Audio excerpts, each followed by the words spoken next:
नमस्कार दर्शक, आप देख रहे हैं जयगांव मिरर्स। प्रस्तुत है आज की मुख्य समाचार रैपिड हेडलाइंस न्यूज। जलपाईगुड़ी में तूफान प्रभावित क्षेत्र में वृक्षारोपण। राम मोहन रॉय फैंस क्लब नामक एक स्वैच्छिक सामाजिक संगठन ने तूफान प्रभावित क्षेत्रों में वृक्षारोपण कार्यक्रम शुरू किया है। यह वृक्षारोपण कार्यक्रम शुक्रवार को मैनागुड़ी ब्लॉक के तूफान से प्रभावित बरनेस, पुंठीमाड़ी और धर्मपुर क्षेत्र में किया गया। इस दिन कुल 1000 पौधे लगाए गए और उन्हें जाल से घेरा गया। इस कार्यक्रम में प्रख्यात समाज सेवी राम मोहन रॉय, समाज सेवी कल्याणी तरफदार, समाज सेवी मनोज देवनाथ, बादल तरफदार, धर्मराज राय व अन्य लोगों की उपस्थिति थी। कार्यक्रम की शुरुआत पुंठीमाड़ी इलाके से की गई। बताया जा रहा है कि यह 5 जून तक जारी रहेगा। गौरतलब है कि 31 मार्च की दोपहर अचानक हुई विनाशकारी बारिश से जलपाईगुड़ी जिले का एक बड़ा इलाका तबाह हो गया था। मैनागुड़ी ब्लॉक के बरनेस, पुंठीमाड़ी और धर्मपुर इलाके तूफान से सबसे ज्यादा प्रभावित हुए हैं। इस तूफान में जहां घर तबाह हो गए हैं, वहीं हजारों पेड़ और कृषि भूमि भी नष्ट हो गई है। परिणाम स्वरूप राम मोहन रॉय फैंस क्लब ने प्रभावित क्षेत्रों में पेड़ों की समस्या को हल करने की पहल की है। संस्था के सदस्यों ने कहा कि इस कार्यक्रम का उद्देश्य हरियाली है। इस दिन लगभग 1000 पौधे लगाए गए। इस दिन महोगनी, ट्यून, विभिन्न फलों के पेड़ सहित मूल्यवान पौधे लगाए जाते हैं। इस कार्यक्रम में मैनागुड़ी के प्रमुख संगीत कलाकार शुभंकर चक्रवर्ती ने भाग लिया। उन्होंने अपने ही सिंगिंग ट्री के बारे में मशहूर गाना गाकर जागरूकता का संदेश दिया। संगठन के सूत्रों के मुताबिक यह कार्यक्रम शुक्रवार से 5 जून तक लगातार जारी रहेगा और संगठन की मांग है कि यह वृक्षारोपण पूरे प्रभावित क्षेत्र में किया जाएगा। विश्व पर्यावरण दिवस के अवसर पर 5 जून को वृक्षारोपण कार्यक्रम के साथ पौधे वितरित किए जाएंगे। भद्दी टिप्पणियों का जवाब देने पर फल व्यापारियों ने महिला के साथ की मारपीट, एफआईआर दर्ज। भद्दी टिप्पणियों का जवाब देने पर फल व्यापारी ने एक महिला की पिटाई कर दी। घटना में घायल महिला को सिलीगुड़ी जिला अस्पताल में भर्ती कराया गया। फिलहाल अस्पताल में उनका इलाज चल रहा है। मालूम हो कि कल सिलीगुड़ी के एकटिया साल बाजार इलाके में एक महिला फल व्यापारी अपनी दुकान ठीक कर रही थी। ठीक उसी समय एक अन्य फल व्यापारी ने कथित तौर पर महिला फल व्यापारी को लेकर अभद्र टिप्पणी की। इसका जवाब देने पर फल व्यापारी युवक ने महिला फल व्यापारी को पीट दिया। फल कारोबारी युवक के खिलाफ भक्तिनगर थाने में लिखित शिकायत दर्ज कराई गई है। घायल महिला की बेटी ने पत्रकारों से मुखातिब होते हुए कहा कि मेरी मां को पीटने वाले को कड़ी सजा मिलनी चाहिए।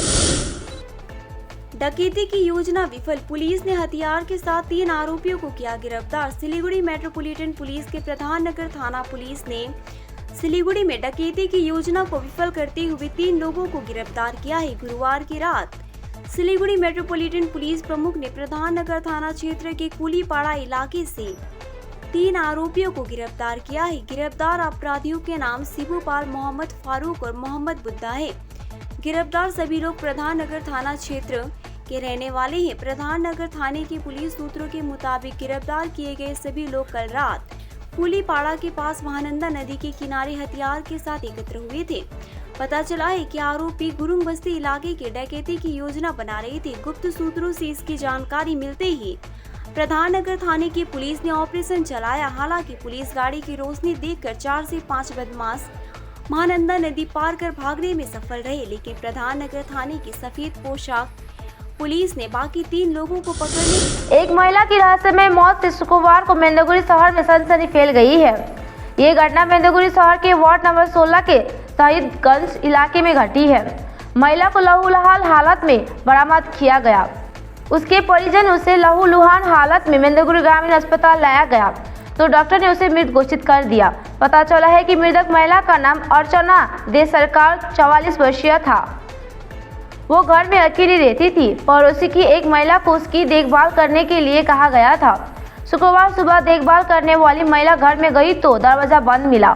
तभी खिड़की से उसे देखा तो महिला लहूलुहान हालत में कमरे में फर्श में पड़ी हुई थी।